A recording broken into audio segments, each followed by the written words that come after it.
नमस्कार। अभी तक में आपका स्वागत है। खबरों में सबसे पहले रुख करेंगे आपराधिक गतिविधियों की। थाना सिविल लाइन क्षेत्र के देवापुर निवासी तथा कृषि विभाग में फील्ड ऑफिसर के पद पर तैनात कर्मचारी पर अपनी ही 6 वर्षीय पोती से बलात्कार का आरोप लगा था, जिस पर कार्रवाई करते हुए पुलिस ने आरोपी दादा को शुक्रवार को उसके ही घर से दबोच लिया। घोर कलयुग आ गया है। अब तो रिश्तेदार रिश्तों को तार तार करने लगे हैं। जिन दादा दादी की कहानी सुनकर पोता या पोती बड़े होते हैं, अब उन्हीं दादा पर अपनी पोती से बलात्कार जैसा घिनौना अपराध लगाया जा रहा है।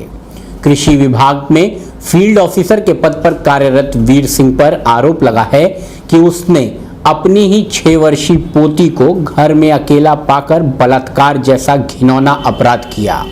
ये रिश्तों पर कालिक पोतने की घटना 9 मार्च की है, जबकि पुलिस द्वारा मुकदमा 11 मार्च को लिखा गया था। वहीं शुक्रवार को आरोपी पुलिस की पकड़ में था। आरोपी पर मुकदमा आरोपी की बहू शकुंतला ने लगाया है। वहीं कैमरे के सामने आने पर आरोपी वीर सिंह ने कहा कि वो निर्दोष है, उसे जानबूझकर प्रॉपर्टी के विवाद के चलते बहू द्वारा फंसाया जा रहा है। मामला कुछ भी हो, सच्चाई कुछ भी हो, पर पूरे घटनाक्रम में रिश्तों की खूब धज्जियां उड़ी हैं, चाहे वो रिश्ता दादा पोती का हो या फिर ससुर बहू का।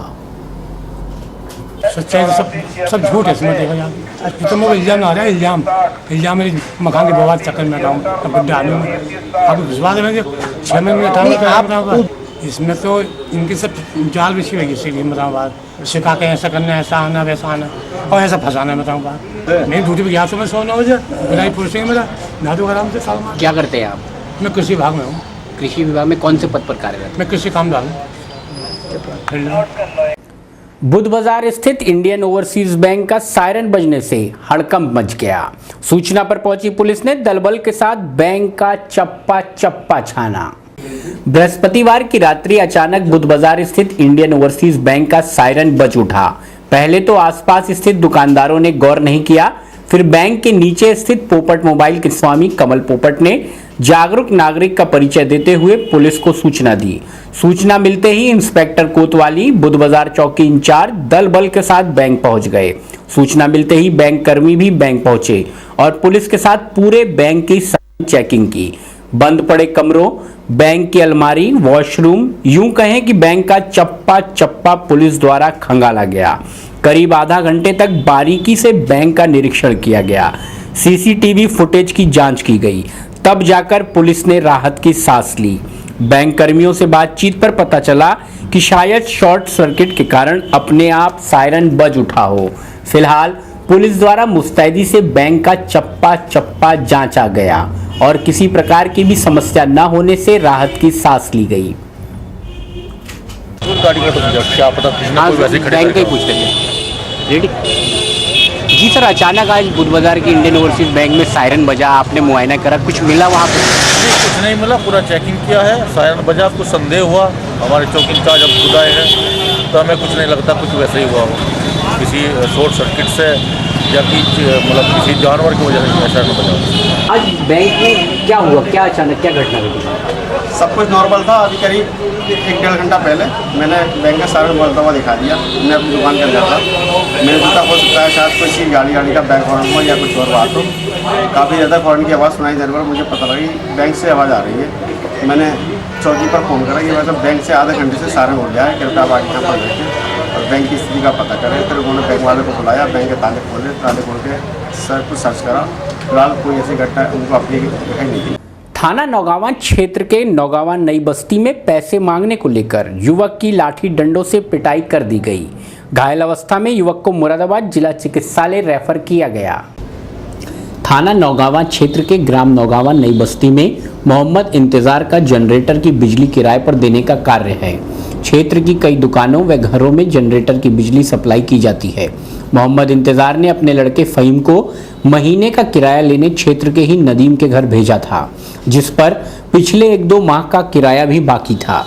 पैसों को लेकर फ़हीम व नदीम के बीच कहासुनी बढ़ गई और इतनी बढ़ गई कि नदीम ने अपने साथी इमरान को भी बुला लिया और फिर लाठी डंडों से फ़हीम की जमकर पिटाई की गई।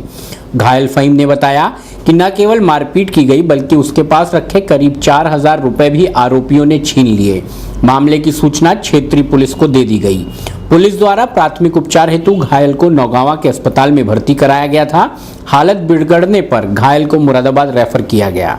वहीं आरोपी अब भी पुलिस की पकड़ से दूर हैं। घायल के परिजनों ने आरोप लगाया कि आरोपी का रिश्तेदार समाजवादी पार्टी का नेता है, जिस कारण पुलिस कार्रवाई करने से बच रही है। इंतजार भाई, क्या घटना घटी आपके पुत्र के साथ? जनरेटर के पैसे मांगने के लिए गया था और ये इसको ना तो पैसे दिए और इसको मतलब पकड़ कर बहुत बंदा मारा सबने। जनरेटर किसे दिया था आपने? ये जनरेटर भी मैं लेट चलाता हूँ। अच्छा, किराए पे। तो कौन लोग थे हमलावर? जी हमलावर जैसे घर पे पैसे लेने के लिए गया वैसे इस पर वो कर दिया उन्होंने। कौन लोग थे, क्या नाम है, क्या करते हो? क्या नाम था उसका? इमरान और एक का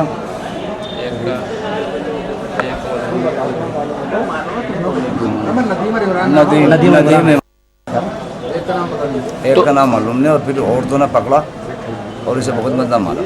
तो आपने थाने में रिपोर्ट दर्ज कराई है? जी सर मैंने करे और इसके पैसे से भी छीन लिए उन्होंने। पैसे भी छीन लिए, मारा कितने रुपए इससे छीने थे? 3,500 रुपये।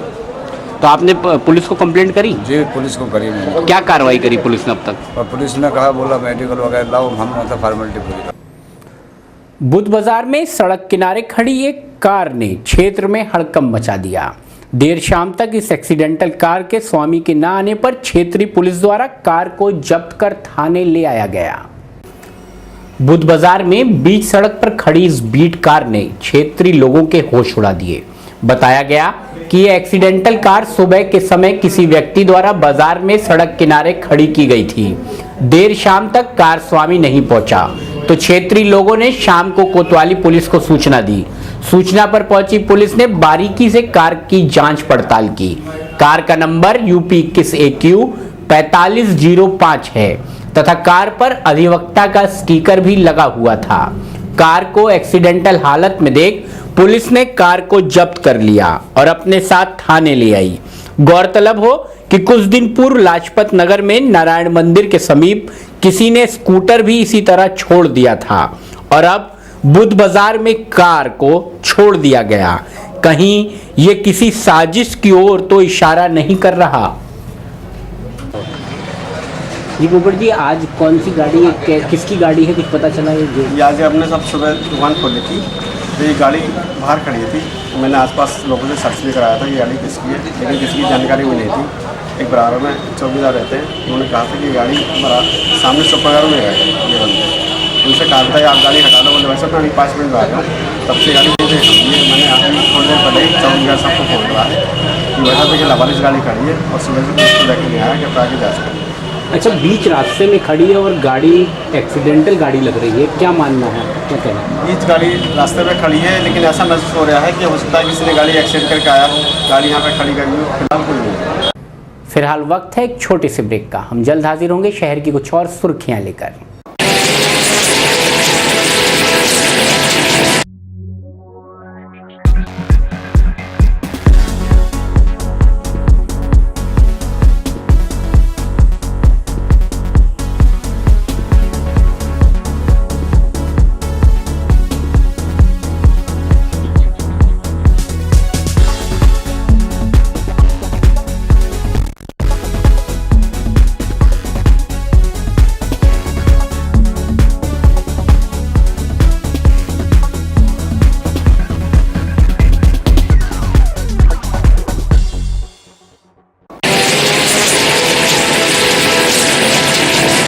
ब्रेक के बाद एक बार फिर से अभी तक में आपका स्वागत है। महाराजा हरिश्चंद्र महाविद्यालय में आगामी 22 मार्च को युवाओं में बढ़ती हिंसा 21वीं शताब्दी संदर्भ विषय पर राष्ट्रीय संगोष्ठी का आयोजन होने वाला है। शुक्रवार को सेमिनार की समितियों की बैठक आयोजित कर व्यवस्थाओं का विभाजन किया गया। महाराजा हरिश्चंद्र स्नातकोत्तर महाविद्यालय मुरादाबाद में 22 मार्च 2015 को समाजशास्त्र विभाग द्वारा एक दिवसीय राष्ट्रीय संगोष्ठी आयोजित करने का निर्णय लिया गया है। युवाओं में बढ़ती हिंसा 21वीं शताब्दी संदर्भ विषय पर आयोजित होने वाली यह संगोष्ठी उत्तर प्रदेश शासन के उच्च शिक्षा विभाग द्वारा संपोषित है। महाविद्यालय में सेमिनार के आयोजन को लेकर तैयारी तेज हो गई है। शुक्रवार को ही सेमिनार की सभी समितियों की बैठक आहूत करके सारी व्यवस्थाओं का विभाजन भी किया गया। इसमें एक आयोजन समिति के साथ में 4 सह संयोजक भी बनाए गए हैं। आयोजन सचिव समाजशास्त्र विभाग अध्यक्ष डॉक्टर विशेष गुप्ता ने बताया, सेमिनार के लिए आमंत्रण देश के विभिन्न प्रदेशों को भेज दिए गए हैं। लगभग 40 शोध छात्र एवं प्राध्यापकों की स्वीकृति अभी तक प्राप्त हो चुकी है। डॉक्टर गुप्ता ने बताया कि इस एक दिवसीय सेमिनार को 2 भागों में विभाजित किया गया है। सेमिनार के पहले भाग में उद्घाटन कार्यक्रम होगा, जिसके मुख्य अतिथि नेशनल बुक ट्रस्ट नई दिल्ली के चेयरमैन बलदेव भाई शर्मा होंगे। अतिथि विशेष में उत्तर प्रदेश शासन के उच्च शिक्षा विभाग के संयुक्त सचिव डॉक्टर अश्विनी गोयल होंगे। विशिष्ट अतिथि के रूप में उत्तर प्रदेश शासन के उच्च शिक्षा परिषद के अवर सचिव डॉक्टर RPS यादव तथा क्षेत्रीय उच्च शिक्षा अधिकारी डॉक्टर अलबेले सिंह होंगे। इन सभी अतिथियों की स्वीकृति प्राप्त हो चुकी है। सेमिनार की अध्यक्षता प्रबंध समिति के अध्यक्ष डॉक्टर JS रस्तोगी करेंगे। सेमिनार की स्वागत व्यवस्था प्रबंधक काव्य सौरभ रस्तोगी तथा प्राचार्य डॉक्टर हरबंस दीक्षित के द्वारा की जाएगी। उद्घाटन सत्र के पश्चात दूसरा तकनीकी सत्र होगा। युवाओं में बढ़ती हुई हिंसा के जो कई पहलू हैं, अलग अलग संवैधानिक पहलू या कानूनी पहलू, सामाजिक पहलू या आर्थिक जो कारण हैं, इस प्रकार के जितने भी कारण हैं इनका विश्लेषण करके उसके बाद सुझाव देने के लिए ये सेमिनार आयोजित किया गया है। और मूलतः क्योंकि जो युवा है उसकी ऊर्जा को इस्तेमाल करने का क्या तरीका हो सकता है, इस तरह के भी इस प्रश्न का भी उत्तर विषय है। इससे कहाँ से इसमें पूरे देश से करीब उत्तराखंड से भी सूचना मिल गई है, दिल्ली से भी सूचना मिल गई है, 1-2 मित्रों का मध्य प्रदेश से मिल गया है। तो इस प्रकार से राष्ट्रीय स्तर का सेमिनार। अंत में एक सर्वसम्मत प्रस्ताव स्वीकृत करते हुए युवाओं में बढ़ते तनाव व हिंसा की बढ़ती प्रवृत्ति रोकने के लिए परिवार, स्कूल, सोशल मीडिया, दूरदर्शन व चलचित्र इत्यादि की सीमाओं को भी तय किया जाएगा। प्रेस वार्ता की अध्यक्षता प्राचार्य डॉक्टर हरबंस दीक्षित ने तथा संचालन आयोजन सचिव डॉक्टर विशेष गुप्ता ने किया। प्रेस वार्ता में doctor Madhubala Saxena, doctor Meena Kaul, doctor Narendra Singh, doctor Ravish Kumar, doctor Sudhir Arora, doctor Mukesh Gupta, doctor Anchal Gupta, doctor Sushma Gupta, doctor Priyanka Gupta, Manish Bhatt, Richa Bhatt, doctor Asma Aziz, doctor Indra Kashyap, doctor Meena Gupta, Shalabh Gupta व बाबा संजीव आकांक्षी उपस्थित रहे। पिछले 1 वर्ष से हम लोग प्रयासरत थे कि किसी प्रकार से इन हमारी संस्थाओं की जिम्मेदारी केवल और केवल क्लासरूम में पढ़ाना ही नहीं है, बल्कि सामाजिक समस्याओं पर दृष्टिपात करके और आम समाज को उसका हल भी सुझाना है। तो ये सब तय किया गया कि कम से कम ऐसे विषय पर जिसमें सामाजिक और वैधानिक पहलू शामिल हों, ऐसे में युवाओं के बीच में बढ़ती हिंसा 21वीं शताब्दी संदर्भ को लेकर यहाँ एक सेमिनार 22 मार्च को महाराजा यशवंत महाविद्यालय में आयोजित की जा रही है। और इसमें देश भर से तमाम स्वीकृतियां प्राप्त हो चुकी हैं, जिसमें विशेषज्ञ और शोध छात्र भी आ रहे हैं। हमारे यहाँ अतिथि, खास तौर पर जो मुख्य अतिथि हैं, वो यहाँ दिल्ली से जो नेशनल बुक ट्रस्ट है उसके चेयरमैन आदरणीय बलदेव भाई शर्मा और उत्तर प्रदेश शासन के प्रतिनिधि के रूप में यहाँ के हमारे जॉइंट सेक्रेटरी आदरणीय अश्विनी गोयल जी और अवर सचिव उच्च शिक्षा परिषद श्री डॉक्टर RPS यादव भी यहाँ पर पधार रहे हैं। तो चूँकि 1 दिवसीय सेमिनार है और 1 दिवसीय सेमिनार में कोशिश हमारी ये होगी कि इसके सामाजिक, वैधानिक, मनोवैज्ञानिक पहलू खास तौर पर उन युवाओं में जिसमें आक्रामकता बढ़ रही है, आजकल हिंसा बढ़ रही है, तमाम हर व्यक्ति इस अपने साधन और उद्देश्य के लिए युवाओं का प्रयोग करना चाहता है। तो और युवाओं को लक्ष्य कैसे प्राप्त हो, कैसे वो सकारात्मक बने, कैसे वो समाज के हित में अपने कार्य करें, इस बात को लेकर चर्चा और विचार मंथन होगा। और जो भी सर्वसम्मति होगी उसमें कोशिश ये होगी कि परिवार को भी, मीडिया को भी, सोशल मीडिया को भी और तमाम कानून के तमाम पहलुओं पर चर्चा करते हैं। उनकी सीमाएं क्या हो सकती हैं, युवा कहाँ तक अपने चीज़ों को बेहतर कर सकता है, कैसे अपना बेहतर लक्ष्य प्राप्त कर सकता है, इसको लेके एक विचार मंथन हम लोग 22 मार्च को महाराजा यशवंत महाविद्यालय के यही सभागार में हम लोग कर रहे हैं। ड्रग इंस्पेक्टर द्वारा भरे गए सैंपल फेल हो गए, जिसके बाद साफ हो गया कि लोगों की सेहत से खिलवाड़ किया जा रहा है। दवाओं में बड़ा खेल हो रहा है। टैबलेट, ड्रॉप या फिर क्रीम में मेंसॉल्ट की जितनी मात्रा दर्शाई जा रही है, हकीकत में उतनी निकल नहीं रही। कई टैबलेट तो इतनी हाई निकलती हैं कि पानी में घुल नहीं पाती। अब जरा सोचिए कि जिन लोगों ने ऐसी दवाओं का सेवन किया होगा, उन्हें भला कितनी परेशानी झेलनी पड़ी होगी। अगर किसी टैबलेट की पावर 10 mg है तो यही माना जाएगा कि सॉल्ट निर्धारित मात्रा में होंगे, लेकिन ऐसा नहीं हो रहा है। कई दवा कंपनियां इसमें भी बड़ा खेल कर रही है। टैबलेट पर पावर कुछ लिखी जा रही है और हकीकत में कुछ है। लखनऊ प्रयोगशाला से जारी रिपोर्ट ने एक बड़ा खुलासा किया है। दरअसल ड्रग इंस्पेक्टरों की टीम ने अगस्त से लेकर अक्टूबर 2014 में अभियान चलाकर दवाओं के सैंपल भरे थे। इन दवाओं को जांच के लिए प्रयोगशाला भेजा गया था। प्रयोगशाला से रिपोर्ट जारी हो गई है। ईयर ड्रॉप का सैंपल भी फेल हो गया है। ड्रॉप में जो मेंसॉल्ट था वो निर्धारित मात्रा से कम निकला है।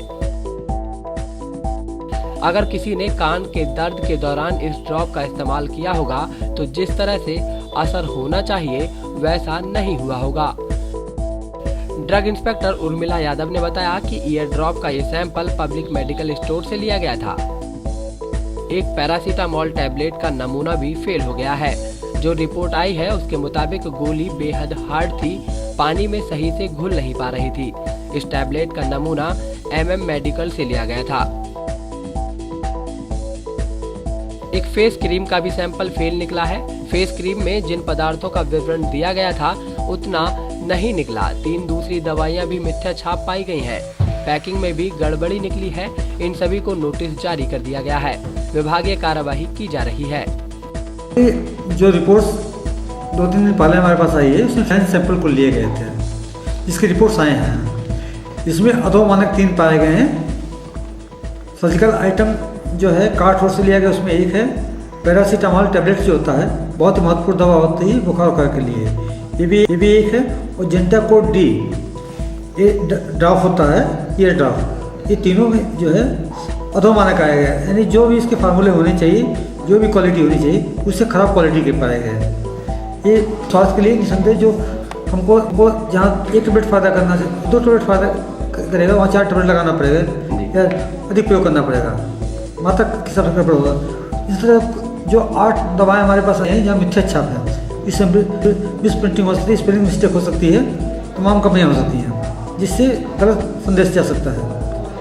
वो दवाएं हैं डाइसाइक्लोविन टैबलेट्स, इंटरजेसिक जेल, सिप्रोहेप्टाडिन टैबलेट, डोन आयोडीन, जेफिक्लिप एंटीबायोटिक है, डॉक्सफोर्ड टैबलेट है, एंटी माइग्रेन टैबलेट है और स्कारलाइट क्रीम है। ये जो दवाएं आई हैं इसमें मिथ्याचार से भी जो मंशा है हमारी शासन की कि सही दवाएं मिले, सही प्रिंट लिखा हो, सब चीज़ सही हो, वो अधूरी पाई जा रही है। सर तो इनके खिलाफ आप क्या कारण? नहीं, इनके सबको नोटिस जा रही है। जो स्थान बनाए हैं उनको भी नोटिस जाएगी कि इस तरह सप्लाई क्यों मार्केट हो रही है, और उसके बाद संतोषजनक कारण न मिलने पर इनके खिलाफ अनवैधानिक कार्रवाई की जाएगी। दवा लेते समय पूरा ये दवाओं को पूरा ठीक से देख लें, उसके सिंपल सब सही हो, स्पेलिंग वगैरह ठीक हो, और जहाँ फार्मासिस्ट बैठता हो उन्हें दवा वहाँ से लेने की कोशिश करें। जिला पूर्ति कार्यालय में एक बैठक की गई जिसमें DSO मुरादाबाद ने गोदाम स्वामियों को फोटोग्राफी कराने के निर्देश जारी किए हैं। तेल की कालाबाजारी को रोकने के लिए अब जिला प्रशासन भी अपनी ओर से प्रयासरत नजर आ रहा है। जिला पूर्ति अधिकारी ने तेल के गोदामों से निकलने वाले तेल की वीडियोग्राफी कराने के निर्देश दिए हैं। तो वहीं बैठक में कहा गया कि वीडियोग्राफी कराने के बाद उसकी टेप जिला प्रशासन को मुहैया कराएंगे। जिला पूर्ति अधिकारी ने बताया कि इस बैठक के माध्यम से तेल की कालाबाजारी और व्यवस्था को दुरुस्त करने का प्रयास किया जा रहा है। भारतीय वाल्मीकि धर्म समाज की एक बैठक जिगर कॉलोनी स्थित पार्क में संपन्न हुई। बैठक में अप्रैल में आयोजित होने वाले राष्ट्रीय अधिवेशन पर चर्चा हुई। साथ ही संविदा सफाई निगम कर्मचारी की स्वाइन फ्लू से मौत होने पर मृतक को श्रद्धांजलि दी गई। भावादस अर्थात भारतीय वाल्मीकि धर्म समाज की एक बैठक जिगर कॉलोनी स्थित छतरी वाले पार्क में संपन्न हुई। बैठक में अप्रैल माह में होने वाले संगठन के राष्ट्रीय अधिवेशन पर चर्चा हुई। पदाधिकारियों को कार्यक्रम की जिम्मेदारियां भी बांटी गईं। बैठक में गुरुवार को सिरकोई भूड़ निवासी निगम के संविदा सफाई कर्मचारी चेतराम की स्वाइन फ्लू से हुई मौत पर 2 मिनट का मौन रखकर मृतक की आत्मा को शांति की प्रार्थना की गई। वहीं बैठक में उपस्थित पदाधिकारियों ने एक सुर में महापौर से मृतक के परिजनों को आर्थिक सहायता देने पर बल दिया। बैठक की अध्यक्षता संगठन के सरसंचालक वीर लल्ला बाबू द्रविड़ ने की। वहीं बैठक का संचालन वरिष्ठ सफाई कर्मचारी नेता हरिओम वाल्मीकि ने किया। बैठक में प्रांतीय अध्यक्ष रवि द्रविड़ ने मांग की कि महापौर तथा नगर आयुक्त के द्वारा समस्त निगम के सफाई कर्मचारियों के लिए स्वास्थ्य कैंप का आयोजन किया जाना चाहिए। वहीं अध्यक्षीय उद्बोधन में लल्ला बाबू द्रविड़ ने कहा कि संगठन इस दुख की घड़ी में अपने मृतक कर्मचारी साथी के परिवार के साथ खड़ा है और जरूरत पड़ने पर हर संभव मदद के लिए भावादस तैयार है। बैठक में राजू आदिवासी, विशाल सरन, आदेश कुमार एडवोकेट, रामकिशोर, रॉबर्ट चौधरी, विशाल द्रविड़, सुनील पारछा, विजेंद्र, नवदीप कुमार सिंह, अनिल कठेरिया समेत अनेक पदाधिकारी तथा कार्यकर्ता उपस्थित रहे। जी सर, आज भावादस की बैठक आयोजित हुई। बैठक में किस प्रकार का मौन रखा गया और क्यों रखा गया? ये जो स्वाइन फ्लू से चेतराम संविदा कर्मी की जो मौत हुई है उसके लिए श्रद्धा करी गई, उनके लिए मौन व्रत रखा गया और उसकी आत्मा शांति के लिए मंत्र पढ़े गए। उसके बाद हम लोग मांग करते हैं महापौर महोदया जी से कि उसके परिवार की सहायता की जाए और स्वास्थ्य विभाग से कहते हैं कि वहाँ कैंप लगाकर जो वहाँ ऐसी बीमारी फैल रही है जिससे कि लोग तमाम देखो उसे देखने तक नहीं जा रहे थे कल, वहाँ कैंप लगाया जाए, चेक इन करी जाए, चेकअप करा जाए जिससे कि बीमारी की रोकथाम हो सके। महापौर जी से मांग करेंगे कि उसके लिए सहायता प्रदान करें, उसके परिवार के लिए सहायता प्रदान करें, इसीलिए बैठक रखी। जी हरिओम जी, क्या निर्णय लिया गया आज बैठक में? आज ये निर्णय लिया गया कि जो नगर निगम का जो पथ प्रकाश में जो कर्मचारी था चेतरा, उनकी कल जो है स्वाइन फ्लू से मृत्यु हो गई और उसमें जो है हम भारतीय वाल्मीकि धर्म समाज इसमें शोक संपन्न देता है और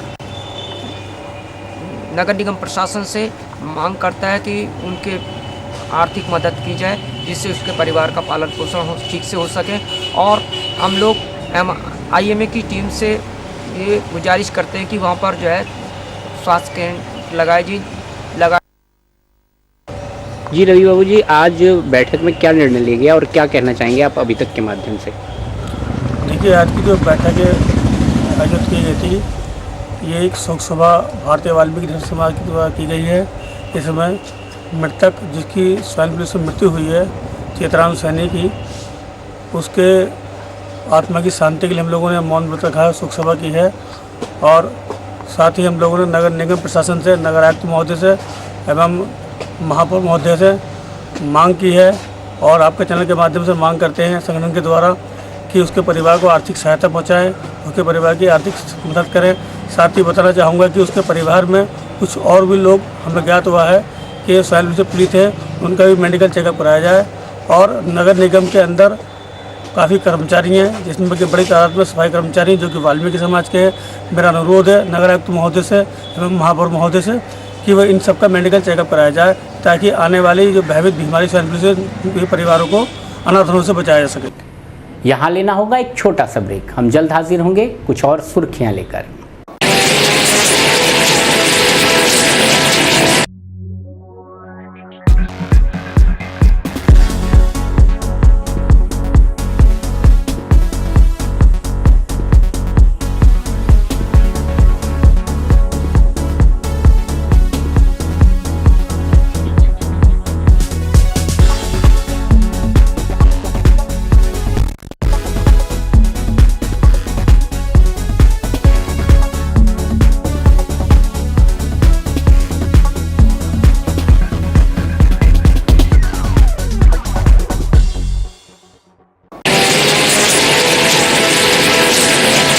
ब्रेक के बाद एक बार पुनः अभी तक में आपका स्वागत है।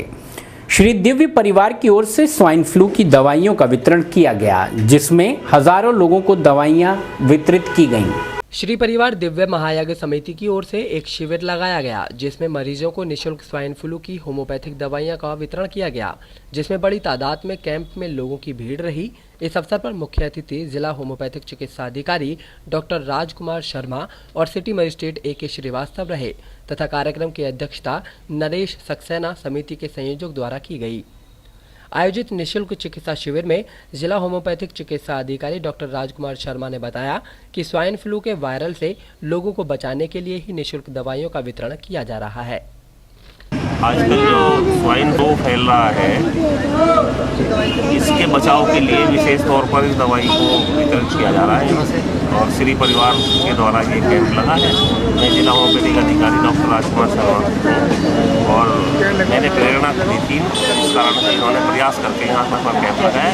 इसके साथ साथ इसके अंदर खसरा और चिकन पॉक्स से बचाव के लिए दवाई उपलब्ध है। असल में ये है कि वायरल डिजीज़ के ऊपर जो वायरस से जो बीमारियां फैलती हैं, उसके अंदर एलोपैथिक सिस्टम में अभी कोई विशेष प्रगति नहीं हुई है, और होम्योपैथी में हर वायरल डिजीज़ का इलाज बहुत पुराने समय से उपलब्ध है। इस कारण से इसमें सफलता है, और हम कभी भी इससे किसी भी प्रकार के वायरल डिजीज़ से नहीं घबराते। इस मौके पर समिति के संयोजक नरेश सक्सेना ने बताया कि जन हितार्थ के लिए ही समिति की ओर से शिविर का आयोजन किया गया है। चल रहा है श्री परिवार दिव्य महायज्ञ समिति के तत्वाधान में हमारे डॉक्टर RK शर्मा जी के निर्देशन में स्वाइन फ्लू तथा खसरा इत्यादि रोगों के निदान हेतु श्री परिवार द्वारा ये दवाई का वितरण कराया जा रहा है, जिससे मुरादाबाद के जो भी हमारे भाई बहन हैं उन लोगों को इन रोगों से निजात मिल सके और स्वस्थ रह सके। लाजपत नगर में भारत विकास परिषद के द्वारा होली मिलन समारोह का आयोजन किया गया। कार्यक्रम का मुख्य आकर्षण फूलों की होली रही। लाजपत नगर में भारत विकास परिषद के द्वारा होली मिलन समारोह का आयोजन किया गया। कार्यक्रम का मुख्य आकर्षण फूलों की होली रही। लाजपत नगर में भारत विकास परिषद विवेकानंद शाखा की ओर से होली मिलन समारोह का आयोजन रामलीला मैदान में किया गया था। कार्यक्रम की शुरुआत भारत माता के चित्र के समक्ष दीप प्रज्वलित करके हुई। फिर परिषद की सदस्यों द्वारा वंदे मातरम गायन के पश्चात कार्यक्रम की विधिवत शुरुआत हुई। कार्यक्रम में बच्चों द्वारा सांस्कृतिक कार्यक्रम पेश करते हुए बच्चों की मनमोहक नृत्य की प्रस्तुतियां दी गईं। बाद में परिषद के सदस्यों के लिए हाउसी तथा विभिन्न प्रकार के मनोरंजक गेम्स हुए, जैसे किस कपल ने सबसे ज्यादा रंगों की ड्रेस पहनी है, उल्टी ABCD बोलना, फूलों शब्द के 5 गाने, पति अथवा पत्नी अगर रूठे तो मनाने के 5 टिप्स इत्यादि गेम से सभा में उपस्थित सभी सदस्यों ने जमकर आनंद लिया। होली मिलन हो और ठंडाई ना हो, ऐसा तो हो ही नहीं सकता। ठंडाई के स्वाद का बच्चों सहित सभी सदस्यों ने जमकर आनंद लिया। वहीं गेम्स में विजयी होने पर विजेताओं को पुरस्कृत भी किया गया। कार्यक्रम का मुख्य आकर्षण फूलों की होली रही, जिसने वृंदावन मथुरा की याद ताजा कर दी।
कार्यक्रम में डॉक्टर मनोज अग्रवाल, शलभ अग्रवाल, मुकुल बंसल, मामा सीमेंट वाले, अजय गोपाल रस्तोगी आदि का परिवार सहित विशेष योगदान रहा। कुल मिलाकर जिंदगी और काम की भागदौड़ के बीच इस तरह के आयोजन से पूरे परिवार को अच्छा माहौल मिलता है, जो परिषद का एक सराहनीय कार्य है, जहां पूरा परिवार एक साथ कार्यक्रम का आनंद ले सके। आज भारत विकास परिषद विवेकानंद शाखा की लाजपत नगर में रामलीला ग्राउंड में होली मिलन समारोह की कार्यक्रम चल रहा है। इसका आयोजन हर साल की भांति इस साल भी हो रहा है। इसमें फूलों की होली और खाने पीने के तरह तरह के व्यंजन हम लोगों ने सभी के लिए बनवाए हैं। और आज इस खुशी की मौसम खुशी के उत्सव को हमने सभी में बांटना चाहिए और स्वाइन फ्लू से बचने के लिए सभी को थोड़ी थोड़ी प्रिकॉशन लेनी चाहिए कि वो लोगों से कम हाथ मिलाएं। हमारी सभ्यता जो हाथ जोड़कर नमस्कार करने की है उसका प्रयोग करें, जिससे स्वाइन फ्लू को हम वैसे ही भगा सकते हैं। आज की प्रोग्राम की विशेषता ये रही कि हमने फूलों के माध्यम से, गेंदे के, गुलाब के फूलों से पुष्प वर्षा कराकर शुभकामनाएं लोग। बिलारी तहसील में इलाहाबाद की घटना पर वकीलों ने तहसील पर जोरदार प्रदर्शन कर अपना विरोध दर्ज किया। इलाहाबाद में अधिवक्ता की दरोगा द्वारा की गई हत्या के मामले में तहसील बार एसोसिएशन के अधिवक्ताओं में भारी रोष देखा गया। अधिवक्ताओं ने प्रदर्शन कर राज्यपाल को संबोधित ज्ञापन एसडीएम बिलारी को सौंपा। गुरुवार को तहसील के अधिवक्ताओं ने बैठक की। इसमें कहा गया कि अधिवक्ता नबी अहमद की दरोगा द्वारा सर्विस रिवॉल्वर से कचहरी परिसर में की गई हत्या निंदनीय है। अधिवक्ताओं ने मांग की कि हत्यारे दरोगा की तुरंत गिरफ्तारी हो, रासुका लगाई जाए, मृतक अधिवक्ता के परिजनों को 50 लाख रुपए मुआवजा दिए जाएं, अधिवक्ताओं की सुरक्षा तय की जाए। बाद में अधिवक्ताओं ने एसडीएम कोर्ट के सामने प्रदर्शन कर नारेबाजी की। इस दौरान मुख्य रूप से अध्यक्ष हरिदर्शन गुप्ता, आफाक हुसैन, भगवान शरण माथुर, मेरादी छोत्री, प्रमोद शर्मा, चौधरी अजयपाल सिंह, शराफत हुसैन, अनवार हुसैन, राहुल देव यादव, रेहान पाशा, इश्तियाक हुसैन, विक्रांत कुमार, चैतन्य पाल सिंह आदि सहित अनेकों अधिवक्ता मौजूद रहे।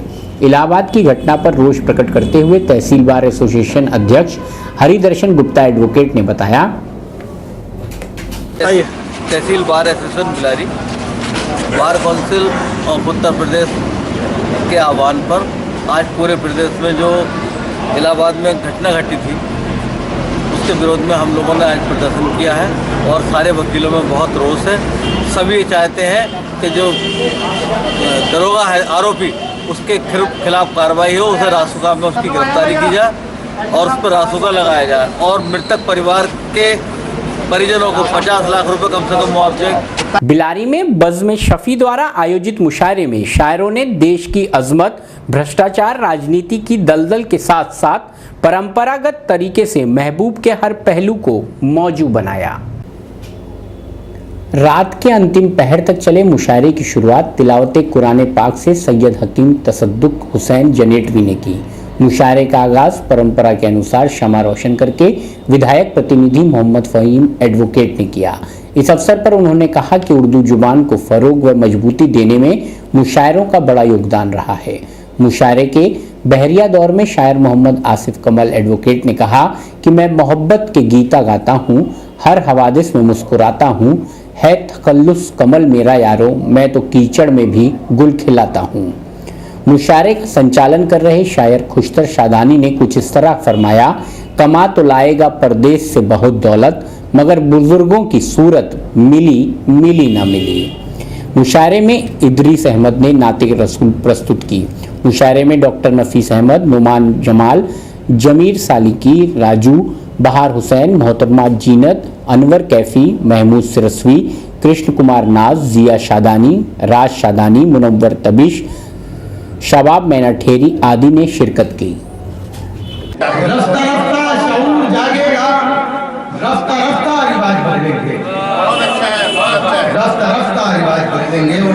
मतलब देखेंगे कल जो खूबी थी हम में आज नहीं, कल जो खूबी थी हम में आज नहीं, इसलिए भी सरों पे ताज नहीं। कल जो खूबी थी हम में आज नहीं, इसलिए भी सरों पे ताज नहीं। और शेर समाज दीजिए कि उनकी किस्मत में ठोकरें ही रही है, उनकी किस्मत में ठोकरें ही रही जिनका अपना कोई समाज। तो ये थी अभी तक में आज की गतिविधियां। इसी के साथ बीपी उपाध्याय को अभी तक की पूरी टीम के साथ दीजिए इजाजत। नमस्कार, आदाब।